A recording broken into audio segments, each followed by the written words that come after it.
Good day, everyone, and hello, family. So, welcome to Connect with Kuya John. So, today we're going to have a short connect with former case managers and former workmates of mine. So, I'll be meeting them at Crosswinds Tagaytay.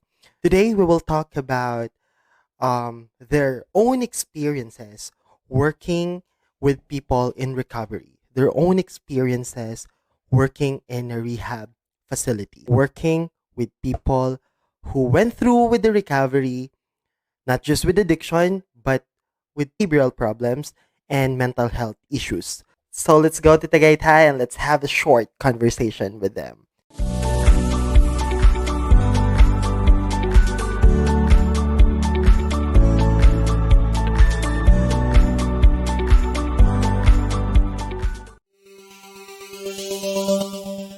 Musta naman kayo ngayon? Anong mga ginagawa nyo ngayon? Kumusta ba ako ngayon? Um, sa ngayon, nandito ako sa Tagaytay kasi namimiss ko yung dati kong ginagawa. Namimiss ko yung mga taong kasama ko. Pero sa work, okay lang. Yung work ko ngayon, it's enough para ma-fulfill yung mga current needs. Magawa yung priority ko. Ganon. Pero, ayun, nakakamiss din yung inalisan ko na work dito. Yung work ko ngayon sa office ako ni Papa, tinutulungan ko siya sa pag-run ng business namin. And since office work siya, may routine. May routine sa mga daily tasks, sa mga daily activities. Kung kailan lang may dumating na trabaho, doon ako may ginagawa. Usually, na yan, yung mga tuwing swelduhan, ganun. Kaya, may date lang na aasahan mo na busy ka. Ako, okay lang naman. Ayun, namimiss kayo. Yee!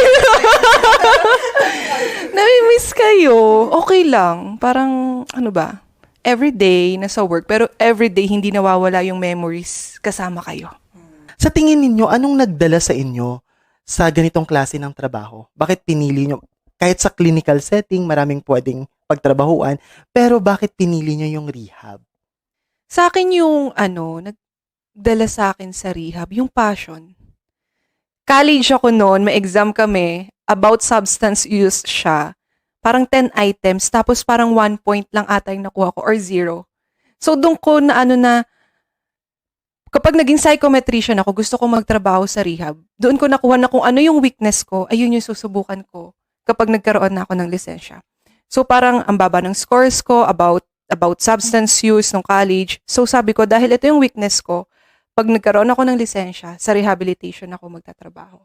Second, yung pagtatrabaho as clinician, it's not about money. It's not about kung gaano kalaking pera yung kikitain mo. Tungkol to dun sa passion na gusto mong tumulong sa ibang tao. Kasi kung money lang, pwede ka naman mag-industrial setting, pwede kang mag-corporate, mas kikita ka ng malaki kung yun talaga yung gusto mo. Pero yun nga, katulad ng sabi ko, it's not about money. Kung bakit ako nag-work sa rehab, nandoon yung passion na gusto kong tumulong sa ibang tao. Totoo lang, nung mga panahon na yun na naghahanap ako ng trabaho sa clinical setting, kasi ang tinitake ko nga na program sa grad school ay clinical psych. Naghahanap ako ng trabaho sa clinical psych na setting, kahit saan. Kahit nung nasa UST pa ako, gusto ko mag-volunteer sa psychotrauma clinic nila. Hindi ko rin, may options din ako, yun nga, sa mga rehab. Pero hindi ito talaga yung pinakang goal na puntahan ko. Parang, it just came, naturally, or dumating lang siya talaga na ito yung opportunity na yun. Ano pa ba? Yun lang talaga eh. Wala siyang lalim. Wala akong mapanghugutan na kung bakit ito yung naging passion ko. Kasi initially naman nung tinake ko tong course na to, wala akong parang experience na mapanghugutan na kailangan akong may matulungan na tao kasi may ganito akong family member na kailangan ng ganitong klaseng help. May ganito akong friend na may ganitong problem. Well, addiction and recovery, yung topic na yan ay hindi madalas pinag-uusapan, 'di ba? Yung topic na yan ay somehow tabu dun sa ibang tao o hindi normal na pinag-uusapan sa labas. Ano yung na-realize nyo working with someone who go through recovery. Working with someone na they're trying to recover from addiction and other mental health problems while they are in rehab. Sa akin, yung pag-work sa rehab sa mga taong may addiction, substance use disorder, or may mga gambling issues, ganyan. Nung before ako mag-work sa rehab, ang tingin ko, kapag ikaw may addiction, parang, ang sama ng tao na to, pumapatay tong tao na to, basagulero tong tao na to, parang negative agad yung nakikita ko. Pero habang tumatagal ako sa loob ng rehab, as case manager, doon nabubuo yung empathy ko sa tao. Nawala yung pagiging judgmental ko, na kapag nakakita ko ng puro tattoo na sa balat niya na parang, ay masama tong tao na to, pumapatay tong tao na to, nananakit tong tao na to, nawala sa akin yun, totally. Nandoon agad yung empathy na, ay, meron siyang addiction. Ano kayang reason? Bakit siya nagkaroon ng addiction? Ano kayang meron doon sa family nila? Bakit siya naging ganito?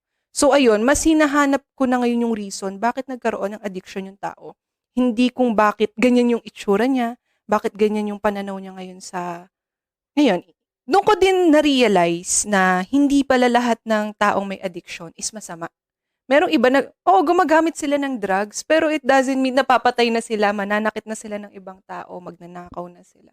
Talagang meron lang reason kung bakit sila gumagamit ng drugs. Sometimes the reason is to exit doon sa reality, pansamantala. So doon mas nabubuo yung empathy sa akin para sa kanila. Siguro, sekundahan ko lang din yung sinabi niya na yun naman talaga since pare-pareho nga din naman tayo ng experience, makikita mo talaga yung hindi lang lahat ng problema ng tao, yung mga nagda-drugs, may mga addiction, nakikita lang natin kasi yung superficial na problema na ito yung ginagawa nila, ito yung problema nila, pero hindi natin na iniisip kung ano yung dahilan nun at kung saan talaga sila nagmumula. Bilang case manager, dun everyday madaming pwedeng mangyari na iba-iba araw-araw. Kaya parang mamimiss mo yung excitement, mamimiss mo yung parang looking forward. Literal talaga, dati sinasabi natin sa kumustahan, kumusta ka ngayon? We're looking forward sa ganyan. Totoo pala talaga na naglo-look forward ka sa araw-araw, sa mangyayari sa araw-araw. Kasi iba-iba ang daming pwedeng mangyari araw-araw. Bukod dun sa excitement sa araw-araw, syempre, yung pakikisalamuha sa tao. Kasi ngayon nakakulong ako sa office Kami lang ni Papa yung magkasama sa office maghapon. Sa rehab, ang dami kong pwedeng makausap sa isang buong araw. Ang dami mong pwedeng makuha sa iba't ibang tao. Kaya, ayun, yung pinakang interaction talaga sa tao, yung pakikipag-usap about sa buhay, yun yung pinakang nakakamiss dun. Namimiss yung after work, yung ganito, yung malalim nating usapan.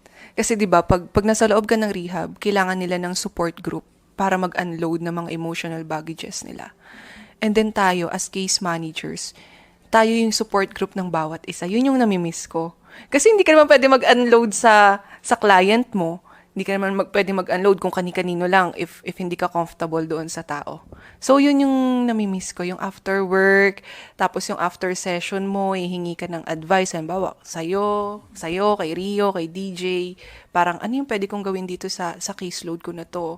Or kaya naman pag nag-uusap tayo ng mga about personality, nandoon yung paglago ng bawat isa. Pag every time na mag-uusap-usap tayo. Yung may idea yung isa na, ay oo nga no, tapos ngayon mo lang narinig. So, yun yung namimiss ko in general.